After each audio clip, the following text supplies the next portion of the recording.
जय श्री राम। प्रिय मित्रों, मोदी जी ने 9 जून 2024 की रात्रि 7:23 पे नई दिल्ली में तीसरी बार लगातार प्रधानमंत्री पद की शपथ ली।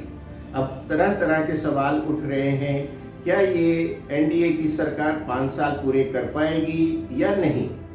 तो हम आइए मुहूर्त कुंडली का एक ज्योतिषीय विवेचन करते हैं। जैसे ही दिल्ली में 7:19 पे सनसेट के साथ राहु काल समाप्त हुआ, शुभ के चौघड़िए में 7:23 पे वृश्चिक लगन में और ध्रुव योग में कर्क राशि में मोदी ने शपथ ग्रहण किया। उस समय चतुर्थ भाव में शश योग बनाते हुए शनिदेव जी हैं, पंचम भाव में राहु हैं, षष्ठ भाव में मूल त्रिकोण में मंगल लग्नेशों के लगन को पूर्ण दृष्टि से देख रहे हैं, सप्तम भाव में वृषभ राशि में शुक्र, गुरु, बुध और सूर्य चतुर्ग्रही योग बना के पूर्ण दृष्टि से लगन को देख रहे हैं। इसमें मालव्य योग बनता है, शंख योग बनता है, बुध आदित्य योग बन रहा है, केंद्र त्रिकोण राजयोग बन रहा है और नवम भाव में चंद्रमा अपनी ही राशि कर्क में विराजमान है, जिस पे मंगल की चतुर्थ दृष्टि होने से शशि मंगल योग बन रहा है, जो बहुत शुभ है। एकादश भाव हाउस ऑफ एम्बिशन में केतु विराजमान है, जिन पे गुरु की पंचम दृष्टि है। इस तरह से हम देखते हैं कि कुंडली बहुत मजबूत है, जिसमें लगन पे 6 ग्रहों की दृष्टि है, 5 ग्रह स्थिर राशियों में बैठे हैं, जो लगन को बहुत मजबूत बना रहे हैं। इससे ये सिद्ध होता है कि मोदी जी पूरे दृढ़ निश्चय के साथ, पूरे विश्वास के साथ, पूरी मजबूती के साथ 5 साल ये सरकार चलाएंगे और देश और विदेश में उनका प्रभाव बहुत बढ़ेगा। जिस समय मोदी जी ने शपथ ली उस समय मुहूर्त कुंडली के हिसाब से गुरु की महादशा और राहु की अंतर्दशा चल रही है, जो कि जनवरी 2025 तक चलेगी। ज्योतिष में जब भी गुरु और राहु का कॉम्बिनेशन आता है, इसे गुरु चंडाल योग कहा गया है।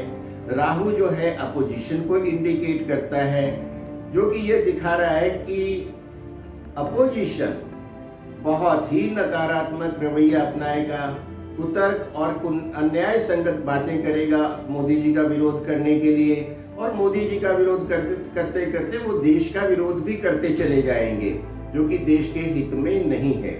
लेकिन जनवरी 2025 के बाद मुहूर्त कुंडली के हिसाब से शनि की महादशा प्रारंभ होगी। शनि शश योग में है और मासिक का प्रतिनिधि है। उसमें मोदी जी का प्रभाव बढ़ना शुरू होगा और मोदी जी जन कल्याण के लिए बहुत सी अच्छी योजनाएं लाएंगे।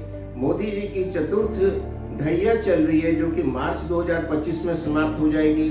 उसके बाद उनको और राहत मिलेगी और उनका प्रभाव बढ़ता चला जाएगा।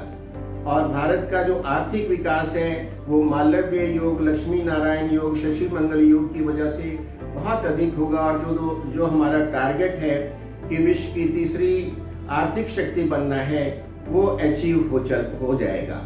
इस तरह से हम देख रहे हैं कि 5 साल का समय ज्योतिषीय दृष्टि से पूर्ण तरह से ये चलेगा। और अगर हम थोड़ा लॉजिक दृष्टि से भी देख लें, चिराग पासवान युवा प्रतिभाशाली नेता हैं, जो कि लंबी रेस के घोड़े हैं और अपने आप को मोदी जी का हनुमान बताते हैं, तो उन पे शक करने की कोई गुंजाइश नहीं है। नीतीश बाबू जो हैं, उनके बारे में तरह तरह की अटकलें लगाई जाती हैं। उन्होंने पूरे मेहनत के साथ इंडी का निर्माण किया, लेकिन इंडी ने उन्हें बहुत इंसल्ट किया, बहुत टॉर्चर किया, बहुत ह्यूमिलेट किया और उनके हाथ में कमंडल पकड़ा के बाहर कर दिया।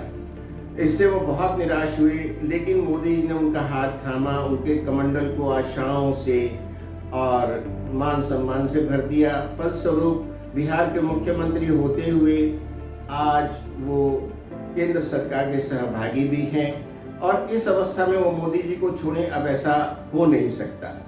चंद्रबाबू नायडू की बात करते हैं, उन्होंने ईगो क्लैश करके मोदी जी को छोड़ दिया था, लेकिन उससे वो हीरो से जीरो हो गए और 5 साल अंधकार में रहे।